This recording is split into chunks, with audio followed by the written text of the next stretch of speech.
प्यारे बच्चों, इतिहास की कक्षा में आपका एक बार फिर से स्वागत है। अब तक आप 2 अध्यायों का रिवीजन कर चुके हैं और इसी क्रम को आगे बढ़ाते हुए आज हम तीसरे अध्याय की तरफ चलेंगे, जिसमें हम 3 महाद्वीपों में फैले साम्राज्य का अध्ययन करेंगे। तो जैसा कि आप जानते ही हैं कि रोमन साम्राज्य जो है वो 3 महाद्वीपों में फैला हुआ था, जिसमें यूरोप, एशिया और अफ्रीका थे। भूमध्य सागर रोमन साम्राज्य के मध्य में था। इस कारण भूमध्य सागर को रोमन साम्राज्य का हृदय कहा जाता था।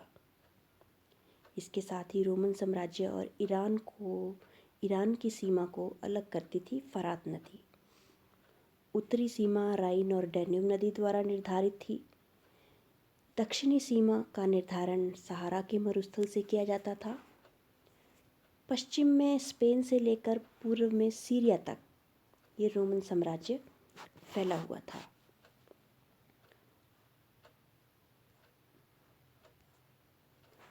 अब कुछ प्रमुख शासकों के बारे में चर्चा करते हैं। तो शुरुआत करते हैं जूलियस सीजर से। जूलियस सीजर रोम के एक महान शासक थे और इनका शासनकाल 49 ईसा पूर्व से 44 ईसा पूर्व तक रहा। अपने शासनकाल में जूलियस सीजर ने बहुत सी विजय प्राप्त की और इन सब के बीच जूलियस सीजर की 44 ईसा पूर्व हत्या हो गई और इसके बाद रोमन साम्राज्य में अराजकता फैल गई। और इसके बाद रोमन साम्राज्य को संभाला अगस्तस ने। और अगस्तस ने जिस राज्य की स्थापना की उसे कहा गया प्रिंसिपेट, यानी कि प्रिंसिपेट की जो स्थापना है वो की अगस्तस ने 27 ईसा पूर्व में। और अगस्तस ने स्वयं को प्रिंसेप कहा। प्रिंसेप मतलब प्रथम नागरिक। और अगर शासनकाल की बात करें अगस्तस की, तो वो रहा है 27 ईसा पूर्व से 14 ईस्वी तक। अगस्तस ने जो अराजकता फैली हुई थी रोमन साम्राज्य में, उस अराजकता को समाप्त करके शांति की स्थापना की। इसके बाद हम चर्चा करते हैं नीरो की। तो जैसा कि बच्चों आप जानते ही हैं कि नीरो रोमन साम्राज्य के इतिहास का सबसे क्रूर शासक था।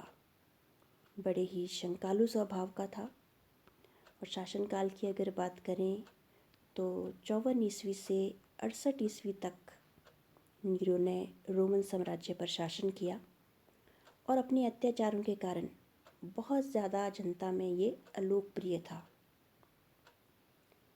जहाँ इसका स्वभाव शंकालु था, वहीं स्वभाव अय्याशी और गलत कार्य ये काम किया करता था। और इन सब के चलते जो रोमन खजाना था, राजकोष था, वो खाली हो गया। और इस खजाने को भरने के लिए नीरो ने जनता पर बहुत से कर लगा दिए, जिससे लोगों में भारी असंतोष फैल गया। और उसके बढ़ते अत्याचारों के कारण रोमन साम्राज्य में स्थान स्थान पर विद्रोह भड़क उठे। और ऐसी ही निराशाजनक परिस्थितियों में 68 ईस्वी में नीरो ने आत्महत्या कर ली। इसके बाद चर्चा करते हैं रोमन साम्राज्य के एक और प्रसिद्ध शासक कॉन्स्टेंटाइन की। तो कॉन्स्टेंटाइन की जो शासनकाल है वो रहा 306 ईस्वी से 337 ईस्वी तक। और इस दौरान रोमन साम्राज्य ने बहुत उन्नति की, अपने गौरवशाली इतिहास को फिर से प्राप्त किया। तो जानते हैं कि कौन कौन से ऐसे कार्य किए कॉन्स्टेंटाइन ने। तो सर्वप्रथम उस समय चांदी की कमी हो गई थी रोमन साम्राज्य में। तो उसी से निपटने के लिए कॉन्स्टेंटाइन ने एक सोने की मुद्रा चलाई, जिसका नाम सॉलिडस था। और ऐसा करने से जो व्यापार था उसमें एक नई शुरुआत हुई, नया विकास हुआ, बड़ा व्यापार और अगर बात करें ईसाई धर्म की, तो ईसाई धर्म के लिए भी एक नया इतिहास शुरू हुआ जब 313 ईस्वी में कॉन्स्टेंटाइन ने रोमन साम्राज्य का राजधर्म यानी कि राज्य धर्म घोषित कर दिया ईसाई धर्म को। एक और महत्वपूर्ण कार्य था 330 ईस्वी में कुस्तुनतुनिया को रोमन साम्राज्य की दूसरी राजधानी घोषित करना। तो ये कुछ कार्य थे जो कॉन्स्टेंटाइन ने किए। इसके बाद हम चर्चा करते हैं जस्टिनियन की। तो ये भी रोमन साम्राज्य के एक प्रसिद्ध सम्राट थे और शासनकाल की अगर बात करें तो शासनकाल इनका रहा है 527 ईस्वी से 565 ईस्वी तक। और मुख्य कार्यों की बात की जाए तो 533 ईस्वी में इन्होंने उत्तरी अफ्रीका के जो वेंडल थे उनको हराया और उन्हें हराकर कार्थेज पर अधिकार कर लिया। अपने शासनकाल में इन्होंने बहुत से भव्य और विशाल चर्चों का निर्माण करवाया और सर्वाधिक प्रसिद्ध चर्च जो है वो कुस्तुनतुनिया में है, हगिया सोफिया। कुछ समय पहले ये समाचारों में भी था। 533 ईस्वी में एक और कार्य जस्टिनियन द्वारा किया गया, वो था जस्टिनियन कोड जारी करना। असल में ये कानूनों का लिखित संग्रह था और इसी जस्टिनियन कोड के लिए जस्टिनियन का नाम विश्व इतिहास में बहुत प्रसिद्ध है। और न सिर्फ रोमन साम्राज्य में बल्कि आने वाले समय में भी यूरोप के बहुत से देशों की कानूनों की आधारशिला बना यही जस्टिनियन कोड। इसके बाद चर्चा करते हैं हम अगस्तस की। फिर से आप जानते हैं कि अगस्तस का जो समय था, अगस्तस का जो शासनकाल था, वो रोमन साम्राज्य का स्वर्ण युग कहलाता है। तो क्या कारण थे, इनके ऊपर कुछ चर्चा करते हैं।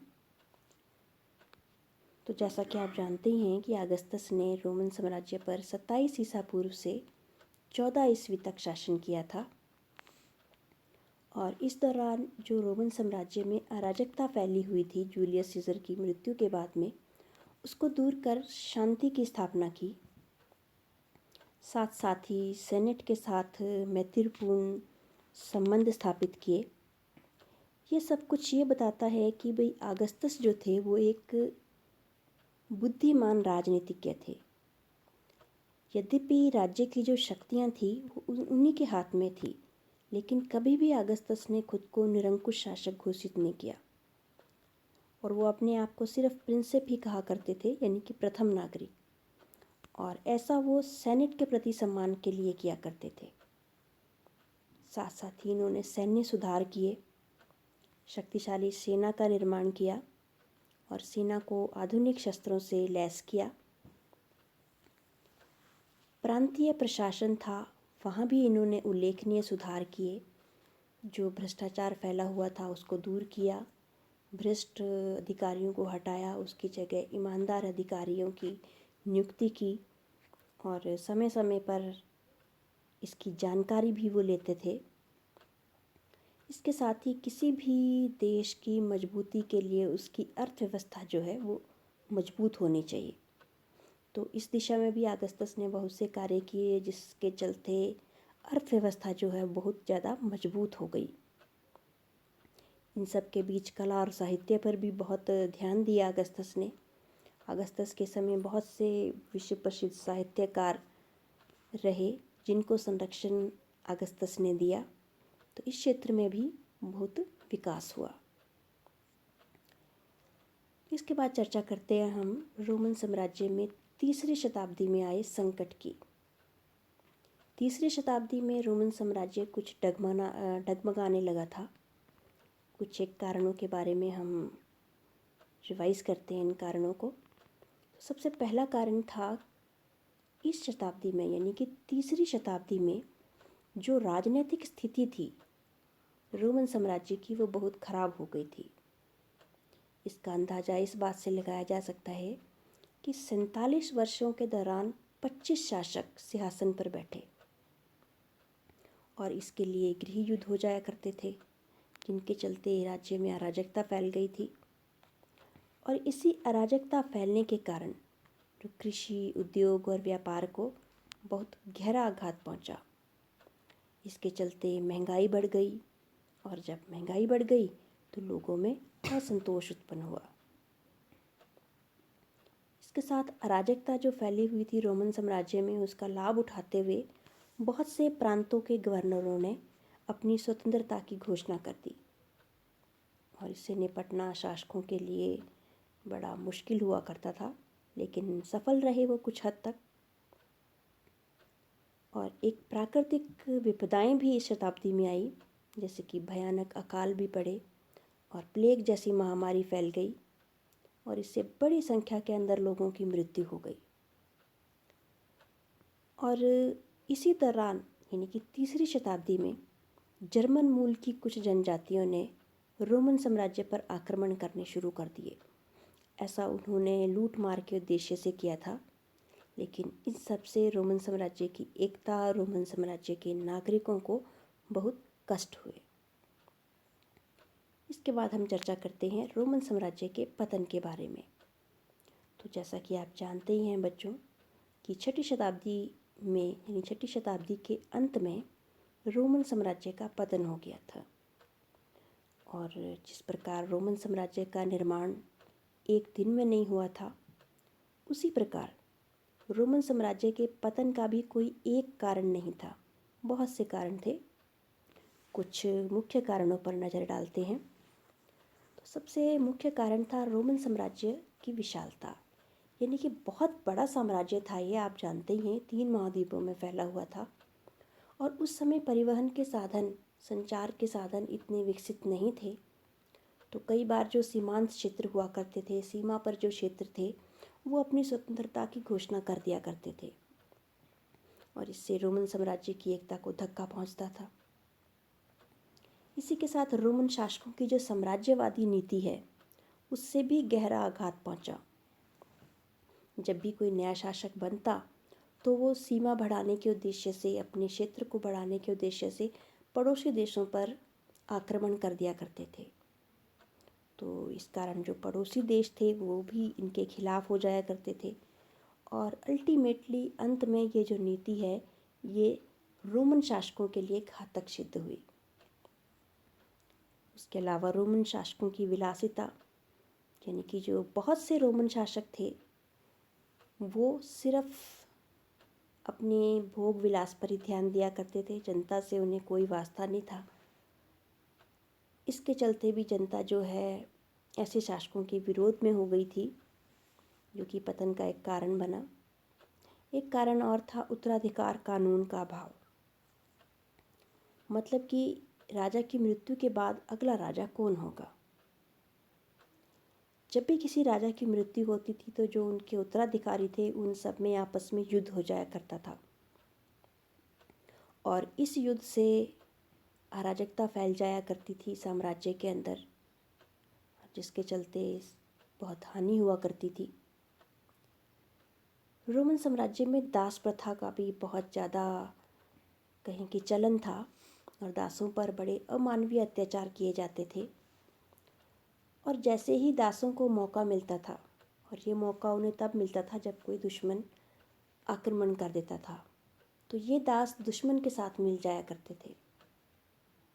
इस वजह से कह सकते हैं हम कि रोमन साम्राज्य के पतन में दासों ने भी भूमिका निभाई। और इन्हीं अराजक स्थितियों के कारण रोमन साम्राज्य का धीरे धीरे आर्थिक पतन होने लगा। और आप जानते ही हैं जहाँ पे धन नहीं होगा तो वहाँ विकास, शांति, समृद्धि वो नहीं रह पाती।